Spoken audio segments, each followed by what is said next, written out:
In this episode, we talk about the Pradhan Mantri Suryodaya Yojana and how it is expected to help India meet its energy needs. We also talk about a new policy that aims to improve the physical fitness within the Indian Army. But first, we talk about India's bid to host the 2036 Olympics. Hi, I am Niharika Nanda, and you are listening to Three Things, the Indian Express news show. For over a year now, India has been planning to enter the competition to host the 2036 Olympics. It is crucial to note that to qualify for the winning bid, a country must ensure that it has the required infrastructure. This is why India has proposed a 6,000 crore rupees master plan to construct a 300-acre Sardar Vallabhbhai Patel sports enclave in the city of Ahmedabad. To understand what this master plan includes, how long it will take to complete, and how India plans to take it forward, Indian Express's Ritu Sharma joins us in this segment. So Ritu, can you begin with telling us which city in India is expected to host the 2036 Olympics, and what do we know about the master plan for the infrastructure? So Ahmedabad in Gujarat is the city which is planning to host this 2036 Olympics, and the master plan for it has already been prepared. The master plan includes 6 new stadiums, and these stadiums would be coming around the existing Narendra Modi cricket stadium. So these stadiums would be coming up in a radius of around 2 to 2.5 kilometers along the Sabarmati River. So riverfront would be developed there. Along this riverfront, these stadiums, which is the infrastructure which is being developed, would be coming up, and which is expected to be complete in the next 3 years. The master plan has already been ready, and the consultant is this Australian-based Populous, which has also prepared the plan for 2012 London Olympics. So they're planning that the enclave will be having state-of-the-art event functioning and keeping considerations even such as broadcasting, security, media and operations, even transportation aspects, which would be at par with the global standards. And the master plan has been prepared keeping even considerations of crowd movement, safety, visitor experience. So these are the aspects which has been taken into consideration by the consultant. And what is going to be the overall and the individual capacity of each stadium within the proposed Olympic arena? Yeah, as I mentioned that these will be coming up around this Narendra Modi cricket stadium, which already has a capacity of 1.1 lakh. And another stadium coming up would be the Aquatic Center, which will include sports like swimming with a capacity of 12,000. And I would say among these 6, the biggest would be the stadium for football with an estimated capacity of around 53,000. Another would be arena, which would host games like indoor games like basketball and gymnastics with a capacity of around 18,000. And another would be the tennis center with a capacity of 15,000. Then there are another 2 arenas with Arena 2 and 3. And again with the indoor games like handball, basketball with the capacity of 6,000 and 10,000 respectively. So as per the estimates, the Sardar Vallabhbhai Patel Enclave is expected to be developed at a cost of around 6,000 crore. And going forward, the state will also be assessing the feasibility of hosting several other multi-sporting events as the infrastructure gets ready, and which includes like World Aquatics Championships or World Athletics Championships, even Asian Youth Games, Asian Indoor and Martial Art Games, and also other various single sport events typically included in the Olympics program. So this is the current master plan at the moment. And Ritu, can you talk a little about the Olympic standard structure that will be followed while building this complex? So the enclave, as I said, it is claimed to have all these state-of-the-art infrastructure to host these events, sports and other events also. And now what is planned right now is that these has been planned and developed with having a long-term legacy and sustainability at the forefront. For instance, the master plan is designed keeping the long-term into consideration, as in the product mix is planned to ensure the round-the-year usage, as in they don't want that once it is created and the Olympics are over, so these infrastructure would be abandoned. So that is not the case. So usage by various other user groups before and even after the games to avoid creating, which is called like white elephants, is being planned at the moment. And so venues and the design have been envisioned as multifunctional and multi-purpose, to the extent even possible for the same venues to allow flexibility for hosting multiple other events. Could be festivals, could be other events. And the venues have also been planned with sustainability features, keeping at the forefront. So it is claimed that the entire enclave, the Sardar Vallabhbhai Sports Enclave, is planned to be powered by renewable energy. It is designed in line with the sustainability strategy and also in line with the development plan of Ahmedabad, now which is being prepared for another 20 years. So the venues are themed around these concepts and all. Also, Ritu, a ring of unity is also supposed to be a part of the plan. So, can you tell us a little about that? Yeah, so this ring of unity, it's a huge structure, and what the officials are claiming is that this would be a landmark, and it would also be an identity of Ahmedabad, which, like, from this structure, that Ahmedabad city would be known or identified as. So this is imagined as a multi-use public plaza along the Sabarmati riverfront. So one that could host functions as an event space or for temporary venues, and also could be used around the year for different events, festivals, and all. So they are planning the ring to host cultural events, festivals, even temporary stalls, markets, and that could also be a place where people would love to go, like, on a daily basis. They are also planning to supplement this ring with public amenities, even shaded canopies, food and beverage facilities, which would be located nearby. And it will also have a dedicated basement parking along the riverfront.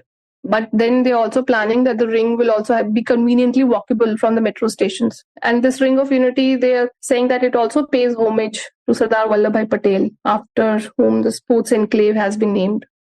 Right. And since you mentioned the metro stations, what kind of transport arrangements will be made available around the venue? Is that something they have accounted for?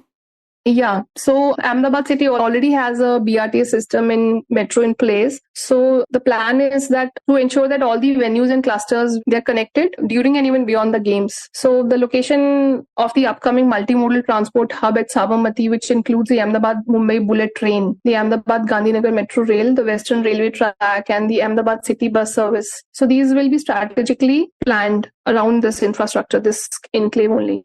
And Ritu, of course, all of this is being done in an effort to host the 2036 Olympics. So do we know when the decision regarding this will be made?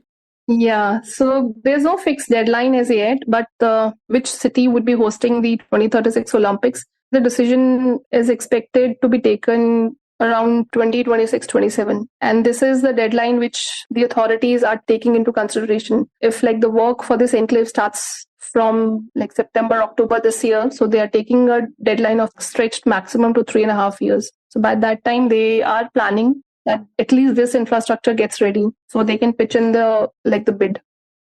To find out more about the necessary requirements to host the Olympics and the benefits associated with it, you can listen to one of our older episodes where we spoke to Amit Kamath, the host of the Express Sports podcast. You can find the link to it in today's show notes.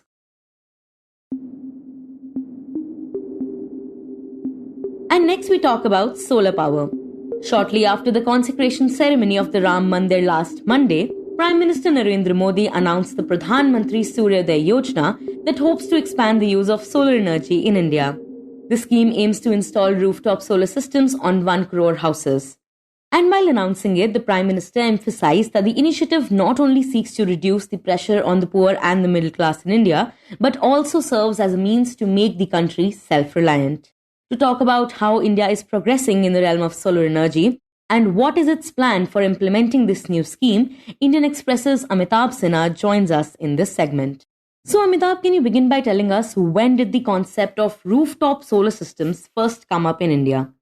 Right. So you would have seen this Prime Minister's announcement on Suryodaya Yojana, which is about installing rooftop solar systems on 10 million houses, 1 crore households. There is no timeline that has been given, by when this target has to be achieved, but it is about this installation of rooftop solar systems.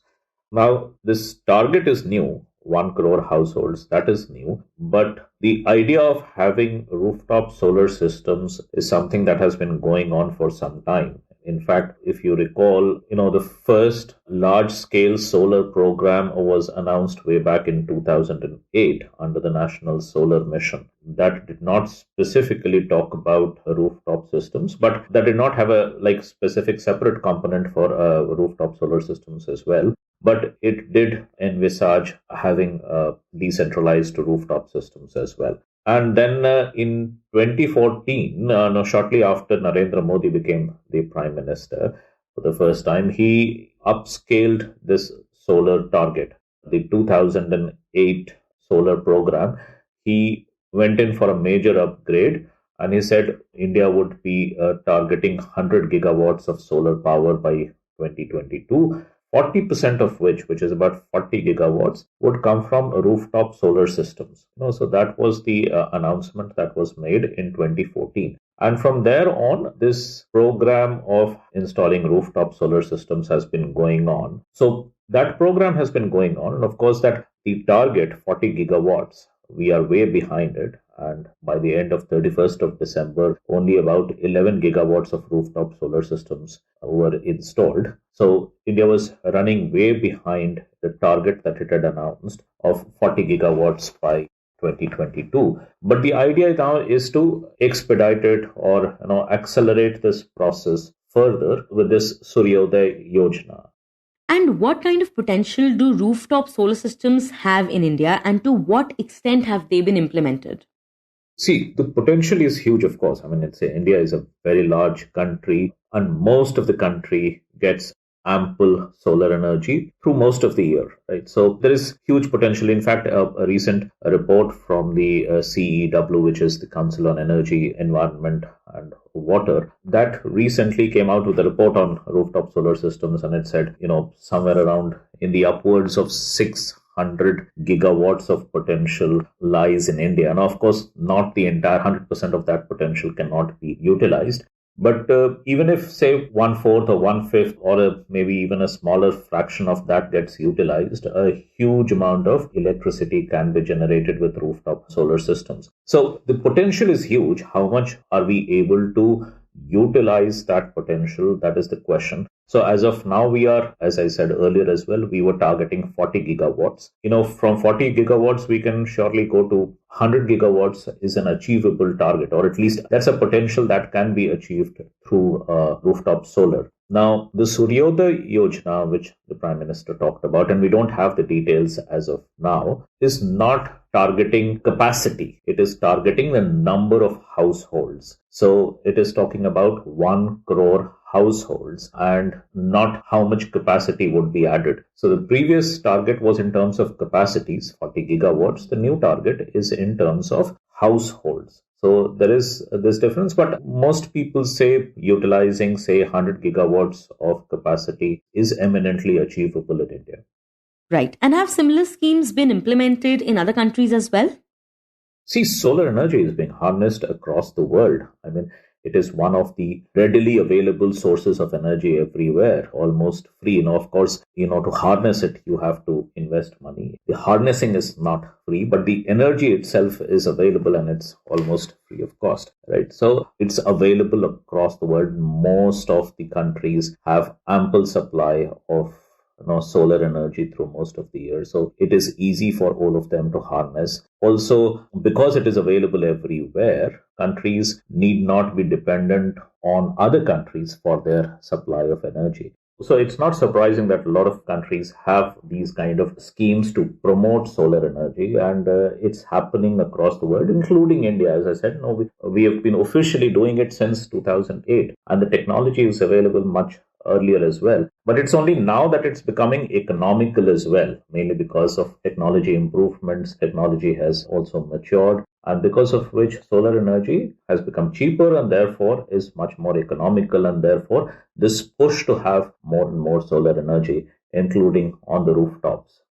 And Amitabh, what would you say are some of the challenges when it comes to harnessing solar energy?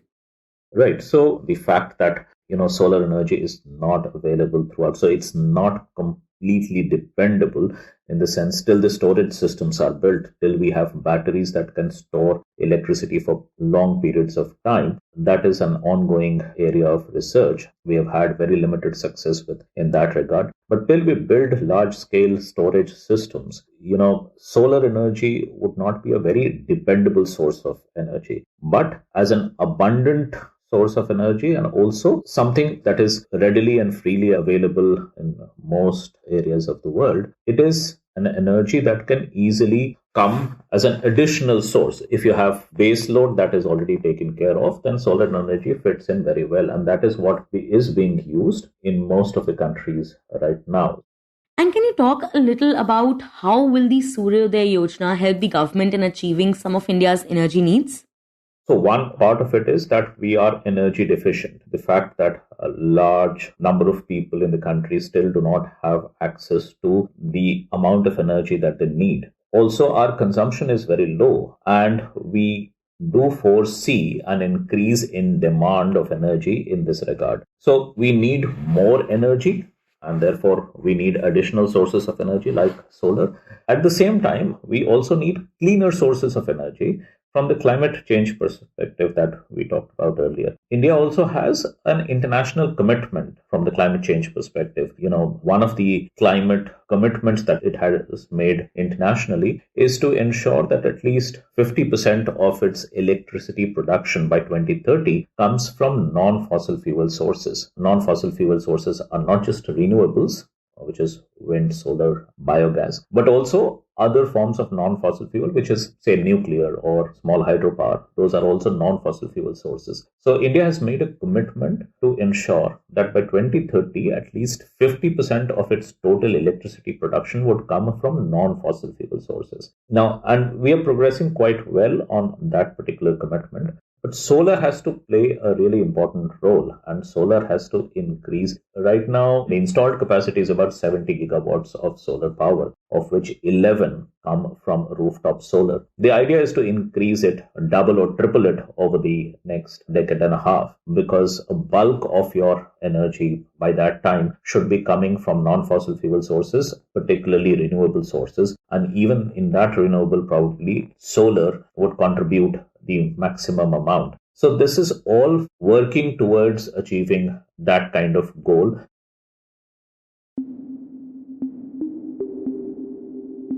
And in the end, we talk about the Indian Army. To tackle the declining physical standards among the officers in the Indian Army and to combat the prevalence of lifestyle diseases, a new policy has now been put into effect. This policy not only enforces punitive action for overweight personnel who, according to the guidelines, do not show any improvement within 30 days, but also introduces additional tests alongside the existing ones. To find out more about this new policy, my colleague Shashank Bhargava spoke to Indian Express's Hina Rohatki. Hina, begin by telling us in what way does the army currently keep a check on the physical fitness of its personnel? So at present, an individual, be it an officer or a soldier, they have to undertake two tests, right? Basically, BPT and PPT, both on quarterly basis. BPT is the battle physical efficiency test and PPT is the physical proficiency test. And these have to be undertaken on quarterly basis. BPT is like, it has a round of tests, which include like a 5-kilometer run, a 60-meter sprint, climbing using a horizontal rope, vertical, and, crossing over a 9-feet ditch, which has to be done within a specified time based on different age groups. Meanwhile, the physical proficiency test, that also includes a set of exercises, which like 2.4 km run or chin-ups, push-ups, sit-ups, and a 100-meter sprint. So at present, it was like that on quarterly basis, BPT and PPT used to take place, and it was the commanding officer of the unit who is, interested to preside over these tests. And after the quarterly test, you have the ACR of the officers in which the results are included. Right, and ASR is the annual confidential report which is maintained by the commanding officer. But now tell us, what changes does this new policy propose to introduce? So the new guidelines make this fitness protocol slightly more stringent in the sense that, they have introduced an army physical fitness assessment card this time, which is the EPIC card for each individual. Apart from that, where, every individual will be undertaking, a body of tests other than the existing tests, along with the fact that an overweight will face a punitive action if there is no improvement within 30 days. Another significant change that they've done is that where a commanding officer of the unit used to take care of the quarterly tests, this time it's going to be like a brigadier rank officer who's been made as the presiding officer. So he'll be presiding over the board of officers, which also has the medical officer, which will be taking the quarterly tests for the individuals. Right, and one imagines that with this brigadier rank officer, someone who is not of their unit overseeing this entire thing, it'll bring about more scrutiny to the process. But also talk about the kind of tests they will now have to take. So in addition to the existing BPT and PPT, which is on the quarterly basis, there is also going to be a 10-kilometer speed march and a 32-kilometer route march every 6 months, along with an annual swimming proficiency test as well, which is the 50-meter annual swimming. And Hina, will this apply to all army personnel? So as far as the circular that we have for this at the moment is for the officers. And though these tests are for all ranks, but this concerns the officers right now. And what would happen to those officers who don't pass this test, who fail to meet these new standards? Well, so those in the overweight category, as per the new guidelines, they'll first be receiving a written counseling and they'll also be given a 30-day improvement period. Then further punitive action can also include curtailment of leave, TD courses as per the new guidelines. So as per the new fitness protocol for overweight officers, there's going to be this written direction to reduce the weight within 30 days. And the new APEC cards shall be linked to the ACR, the annual confidential report. Let's see how it goes. But the guidelines, they also highlight the potential initiation of action as per the Army Regulation 15 and Army Act 22 against those who don't make it. And Hina, do we know what prompted the army to issue these guidelines? Well, I don't know the exact reason, Shashank. All I know is that they certainly want a fitter and a flab-free army. You were listening to 3 Things by the Indian Express.